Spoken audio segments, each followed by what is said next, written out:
Penguatan hari ini sepertinya juga melanjutkan penguatan di hari kemarin yang sempat hampir melesat 2%. Hari ini juga kembali lagi berada di level 7.100-an, imbas dari penurunan suku bunga di 25 basis poin. Tapi kalau kita lihat, penguatan yang terjadi di pasar keuangan ini sepertinya mengorbankan nilai rupiah yang justru semakin terseok di level 16.300-an ke atas menuju 16.400. Analisa Anda, apakah keputusan BI menurunkan suku bunga itu sudah cukup tepat? Ya sebenarnya ini di luar ekspektasi pastinya ya. Kita ketahui kan kita kemarin memprediksi akan justru menahan gitu. Karena kan dari sisi rupiah itu kemarin sudah tembus level 16.200, bahkan setelah akhirnya Bank Indonesia memutuskan menurunkan menjadi 16.300 ya, bahkan nggak menutup kemungkinan di minggu depan bisa menyentuh level 16.400. Karena kalau saya lihat hari ini, perdagangan hari ini saja sudah menyentuh level 16.300-an gitu ya. Ya. Memang salah satu sisi saya melihat mungkin Bank Indonesia juga memiliki pertimbangan lah ya pastinya. Yang dimana kalau saya melihat memang kenapa sih alasannya justru menurunkan suku bunga gitu. Mungkin yang dilihat adalah sekarang sesuai dengan targetnya pemerintah untuk meningkatkan daya beli dulu nih ya Safrina. Jadi kalau misalkan saya melihat kalau suku bunga turun kan otomatis tingkat suku bunga kredit juga akan turun gitu ya. Jadi kalau turun otomatis kan bisa meningkatkan daya beli masyarakat.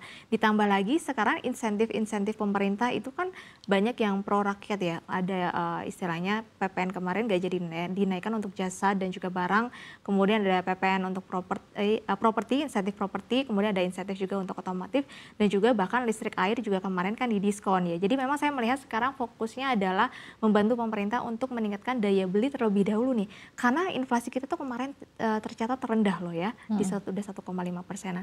Nah kemungkinan kalau saya melihat bagaimana nih untuk menyelamatkan rupiah, kita ketahui bahwa nanti pemerintah dan juga Bank Indonesia mengadakan rencana untuk menaikkan ya masa simpan dari devisa hasil ekspor atau DHE, yang dimana sebelumnya kan 3 bulan ya, yang nanti akan dipindahkan menjadi sekitar 1 tahun. Kalau penyimpanannya lebih lama ini kan bisa memperkuat cadangan devisa. Otomatis kalau cadangan devisa kita kuat, ini bisa menjaga stabilitas dari rupiah sendiri. Kemungkinan memang saya melihat strateginya seperti itu, tinggal nanti dilakukan saja dan juga disahkan untuk perpanjangan dari DHE tersebut. Oke, baik. Saya juga ingin tanyakan kepada Anda.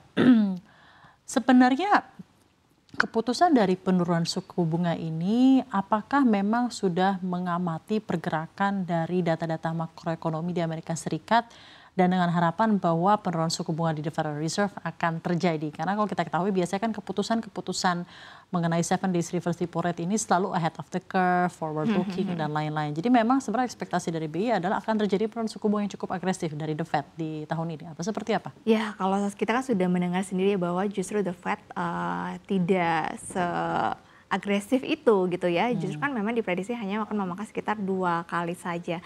Nah, tapi kan kita nggak bisa berpatokan selalu terhadap The Fed gitu. Karena kan ekonomi kita pertumbuhannya kan belum tentu sejalan dengan US gitu lah. Apalagi nanti ada presiden baru Trump. Biasanya kalau di bawah presiden Trump itu justru tingkat ekonomi US itu bisa melesat lebih tinggi. Kalau kita perhitungkan dari track record Trump waktu memimpin di 2017 ke 2021 ya, itu bahkan pertumbuhan ekonomi jauh lebih baik di bawah kepemimpinan si Joe Biden. Jadi saya melihat di sini ada optimisme, kalau misalkan ekonominya tinggi, otomatis kan inflasi juga bisa tinggi. Ya kalau misalkan inflasi tinggi nggak mungkin dong The Fed menurunkan suku bunga, justru harusnya menaikkan suku bunga gitu ya, Safrina. Jadi saya melihat memang kita tuh sekarang sudah tidak sejalan atau melihat dari berpandangan terhadap The Fed, tapi memang fokus terhadap ekonomi dalam negeri dulu deh, karena kan pertumbuhan ekonomi kita kan sekarang masih di bawah 5%. Jadi memang sepertinya di 5,75% itu men-trigger growth gitu ya Anda melihatnya? Iya, kalau ya? saya melihat sekarang harus menaikkan daya beli masyarakat dulu untuk meningkatkan pertumbuhan ekonomi.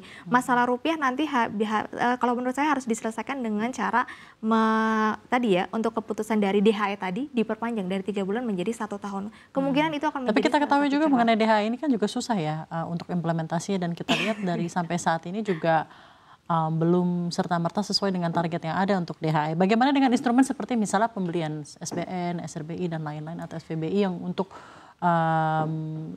ya tentunya kita memberikan penguatan terhadap rupiah sendiri? Ya, pastinya kan juga dari DH ini kan seperti yang tadi Safrina bilang ya, ada beberapa instrumen-instrumen yang memang sudah diberikan BI dan harapannya itu memang bisa berjalan atau laku keras di pasaran lah. Karena ya memang saat ini menurut saya harus memilih mana dulu nih yang mau diselamatkan dulu. Jadi menurut saya ya paling economic growth dulu. Gitu economic growth dulu, baru kemudian nanti setelah itu baru mata uang dengan hasil kebijakan DHE. Jadi yang penting industri sumringah dulu. Betul. Dengan adanya penurunan suku bunga. Nanti implikasinya adalah lebih kepada penguatan dari segi daya beli masyarakat. Dan tentunya dengan ada daya beli masyarakat ya mungkin ada beberapa sektor-sektor yang berhubungan dengan devisa dan lain-lain Ya, juga pasti bisa diuntungkan. diuntungkan. Karena harus mengingat PHK kita tuh makin lama makin tinggi ya. Jadi industri kita tuh sebenarnya sudah cukup waspada sekali. Jadi mungkin saya melihat kenapa rupiah. Jadi walaupun fiskalnya kencang, moneternya dilonggarkan, gitu ya? Betul, karena mungkin kalau misalkan rupiah, dolarnya makin tinggi gitu kan orang-orang yang mau membeli barang-barang istilahnya barang-barang luar itu kan justru jadi menahan gitu. Jadi istilahnya Bank Indonesia tuh mulai mengajarkan mencintai produk lokal dulu lah. Gitu. Seperti Susi ya tentunya mencintai local products ya. Betul sekali. Betul sekali.